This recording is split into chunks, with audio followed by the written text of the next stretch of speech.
Okay, Xola Ntshinga, welcome to Just Jody Chats.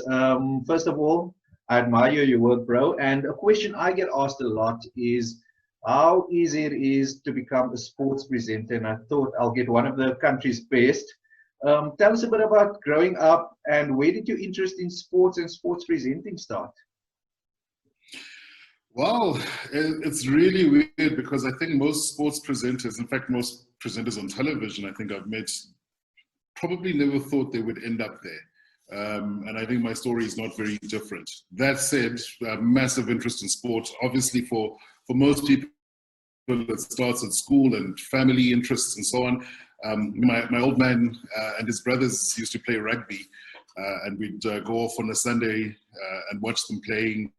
And it was just part of the culture. It was just what you did every Sunday after church. There'd be rugby matches, and the community would get together, and it was a big thing. So that level of interest outside of, call it, the world of school was always there. I wouldn't necessarily say I was a great sports person, but I participated in well, as many sporting codes as I could. Everything that was 800 meters and under, I was good for. But the moment you gave me anything beyond that, that was me. I was fried. I couldn't do that. So I was pretty decent at sprints, not great. I was okay at rugby, not great. I was a good long jumper, and I think I've still got a record for my triple jump at my old school. I'd need to check.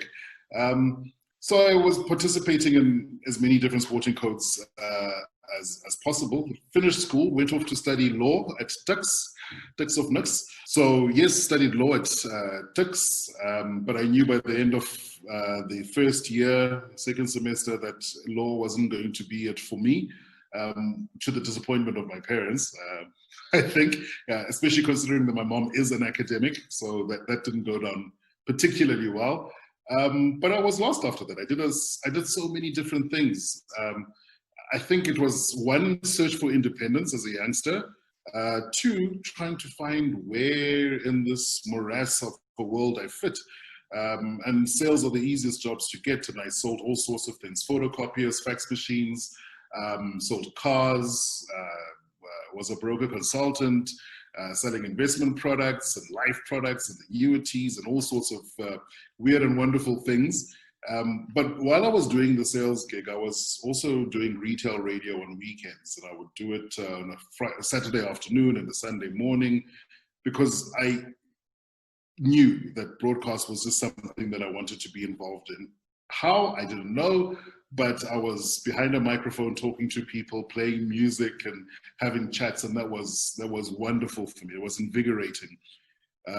Fast forward to 2003, and I managed to wangle myself an interview at 702, and the rest is history. I got into a commercial radio station, did some talk shows. It was 702. It was very sort of political and sort of relevant stuff, and it was very interesting, until the news editor needed somebody to file a rugby story, and I put my hand up and said, "Oh, I gladly do that for you. I love. Oh, you like rugby, is it? Why don't you move to the sports department?" And yeah, that was probably still 2003, 2004, which is about the same time that I started moving the Blitz channel, and they needed reporters. They didn't have any, so they were in the world of commercial broadcast.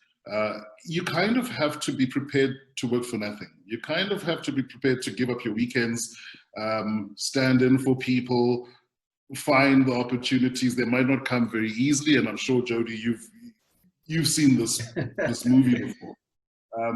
And there was a horrible joke they used to tell me at 702 when I was still sort of 23, 24, that if you want to do a show, then you have to wait for someone to die. And at first I thought, very funny. But that is literally how it works. You've got to wait for somebody to move on or move out, go somewhere else, do something else, to be able to step into that slot. And once you have the opportunity, then you've got to grasp it with both hands. Very difficult to get in because no one advertises. You'll never page through a newspaper and say, looking for a sports presenter.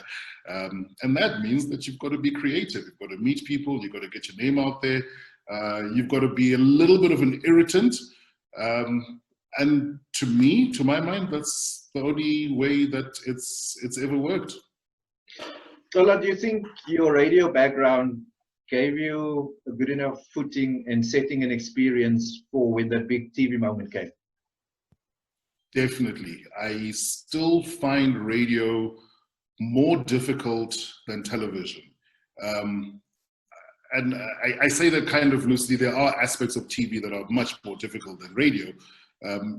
But I think those are very superficial. Television, you're very much aware that the camera is on and, you know, don't pick your nose and don't swear, don't do things that are going to look weird on camera. But radio is really theater of the mind.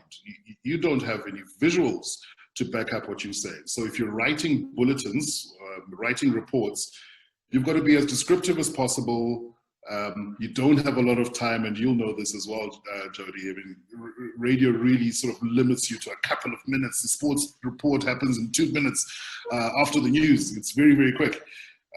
But you still have to get across as much information, relevant information, because the moment you leave out somebody's favorite team, they're going to phone the newsroom and tell you, you've left out my team. I am an Ajax Cape Town supporter, and you just mentioned, you know, whoever else.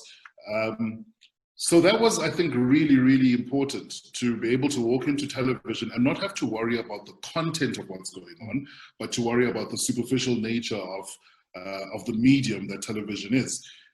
So I can't say I wasn't nervous the first time I was on television hosting anything. I was very nervous, but at the very least, I knew I could talk my way through a conversation, through a show and interviews, and interact with people.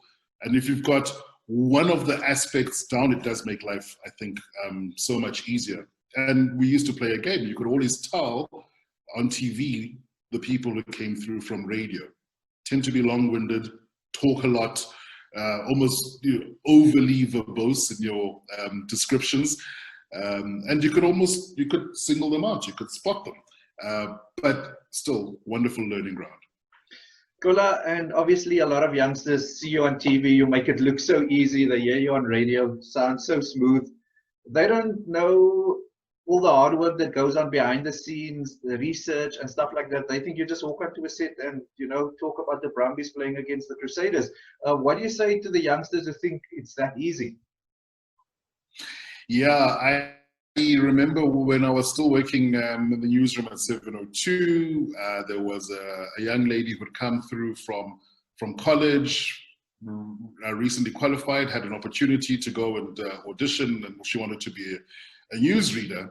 Her mistake is that she thought that what she would have to do was rock up, somebody would hand her a piece of paper, she'd walk into a booth and read the news, not realizing that you've got to construct those stories, you've got to prioritize the stories, you've got to know this is the most relevant story in this hour, and that would have changed from 30 minutes ago, from an hour ago.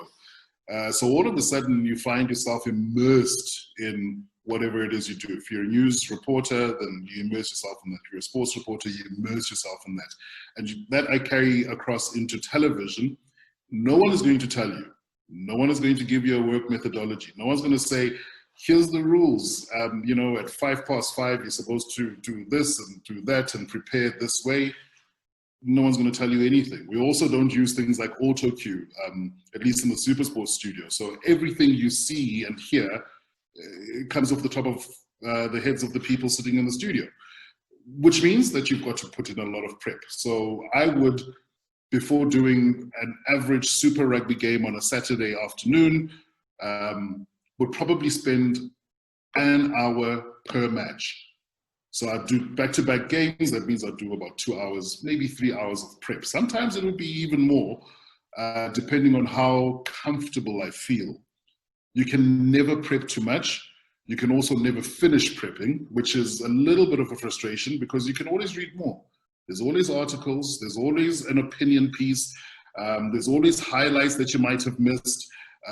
There's always something that you can do to up the level of knowledge of the game as well. So I would get a law book every year, and that was something I learned from Hugh Bladen. Every year, the SA Rugby Annual comes out. with the latest laws, stats. And at first I thought, I'm not going to sit and read through an encyclopedia, but eventually you realize that you need to have that information at hand. So I'd walk around and I'd keep this thing in my bag, 12 months at a time, get the new one, and I would flip through it, page through it. When sitting before a match, oh, he's got 50 caps, okay.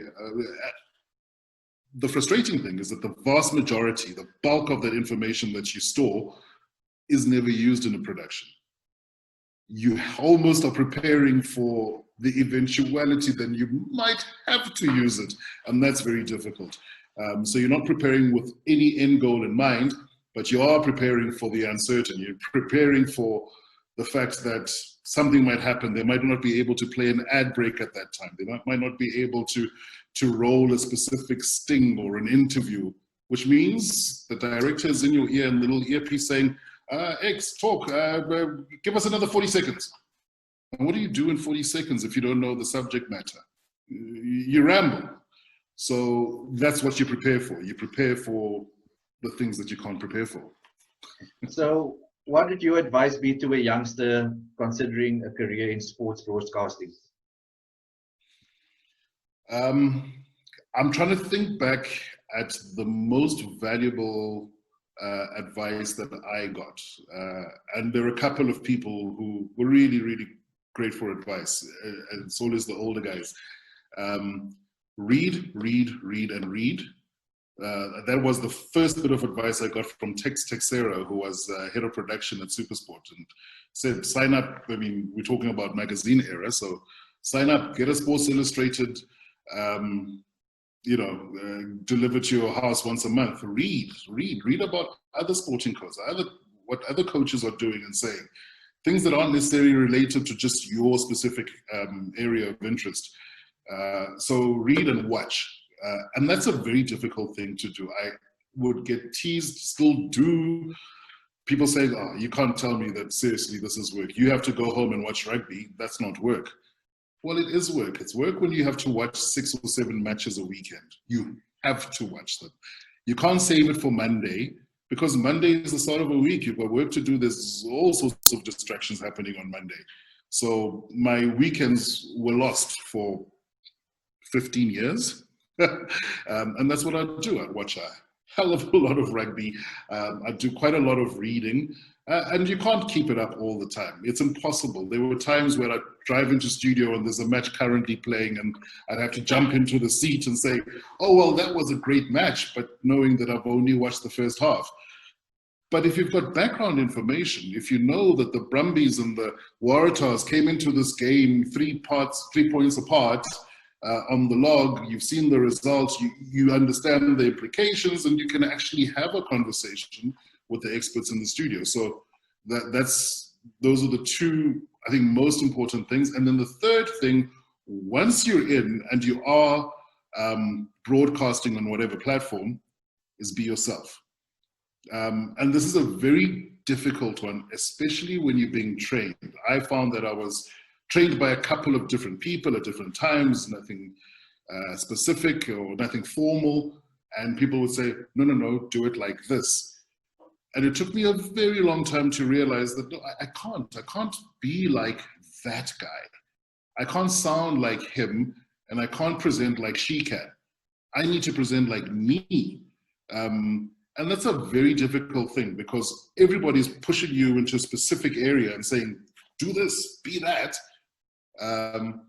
But it's way better if you can be yourself, ground yourself in your own personality, then you're not trying to mimic anyone else. That's just a very difficult thing to do. If I went on to Supersport, I mean, my predecessor was Darren Scott. If I went on to Supersport and tried to be Darren Scott, people would be like, he's not like Darren Scott. And I'm not. I'm not trying to be, and I don't want to be.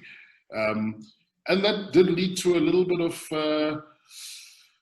of friction.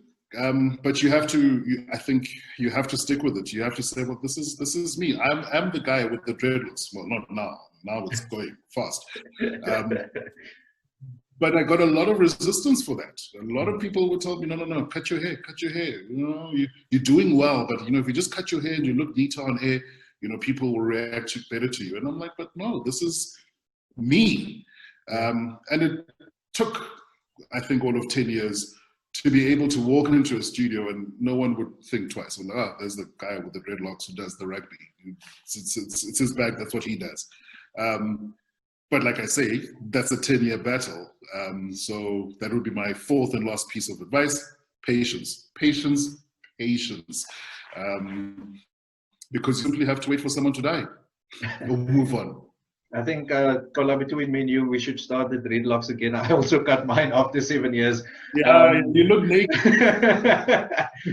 Listen, Xola, then obviously last week a shock to the broadcasting and sports world. A colleague of yours, Kaunda Ntunja, tragically passed away. Somebody, even though I didn't understand what he said most of the time, made me listen to closer rugby commentary.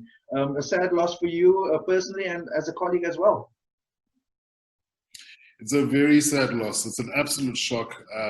It was very sudden. And I think what you said is exactly what it is he was able to capture. You didn't need to understand what he was saying. You could feel it. You didn't need to know the level of excitement in his voice or frustration or anger. You could feel it. And that's a really special skill. I don't do commentary, never have. I find commentators to be special people. I mean, to talk through 90 minutes of a football match, or to talk through 80 minutes nonstop of a rugby match, or through 5 days of a test match in cricket, it takes some doing. You need a lot of confidence in your ability to communicate. I battle to find words way too often to ever been a commentator. So I already hold those guys in high regard. But for Kaunda to do that, to do it in Vernac, to do it in isiXhosa, I can't tell you how difficult it is, because rugby changes. Every year the game progresses. There's new terminology that comes into play that gets used more and more often. And what he and Makaya Jack in particular, being the originals, and continues to happen now since he laid that groundwork, is the guys had to be descriptive. They had to come up with creative ways of explaining or describing whatever action is happening on the field, and create new terminology on the fly almost. But it can't be loose. It's got to actually be something that can stick, that you will refer to years from now. Passionate. He was passionate about the way he played rugby, even as a player. Passionate about his commentary. Passionate about Paga, the isiXhosa show on SuperSport. And I mean, I'm not wanting to attack anyone in a situation like this, but I do feel that he had to struggle too hard to get that show started, for people to believe that, oh no, you can do a Xhosa show and put it on the DSTV platform and have people viewing and interacting with it. He almost had to convince and reconvince and to the point where he went out to get sponsors, and he did. He garnered sponsors on his own, which is something that we never do as presenters. We don't get involved in like media sales. It's got nothing to do with it. But that's how passionate he was about that project. And I mean, the best thing for me that could happen is to turn on the tally 10 years from now and to see that Paga is still alive, and to hear that Xhosa commentary on rugby is still going. I think that would be the best way to remember someone who has changed the landscape in broadcast terms and in rugby terms. Personally, how will you remember him? Boisterous, loud, always smiling. His laugh was bigger than my belly, which is quite big. And he carried that into every situation he walked into. You know, you could find him at a pub with absolute strangers, he'd be having a laugh. You could find him after a really heavy meeting where, you know, some of these issues I just mentioned would come up, and he can still smile about it and laugh and say, look, we've got to get this done. I still find, Jody, that the memory is still fresh, and I worry that I haven't emoted enough yet. I mean, I think we live in an era now where it's not a good idea to try and suppress emotions. I think at this age and in this era, those are very important. So I do feel like maybe the emotions are slightly dulled, but I think that's potentially as a result of just the shock of how quickly this all happened. And, you know, there are moments where it sort of takes you over, you know, like it sort of floods in. There's like waves of emotion. And I think that'll probably still be with me for a little while. And I always think if I feel like this, I can't imagine what his family would have been going through, considering that lost his father as well just a couple of weeks before that. So, yeah, I'll never forget Kaunda and Ntunja. And my claim to fame is that I was there when he auditioned. In fact, I did Xhosa commentary when he did his audition at SuperSport. I didn't know what I was saying. He clearly did. And you could see the result. I mean, the man has just achieved so much and in such a short space of time.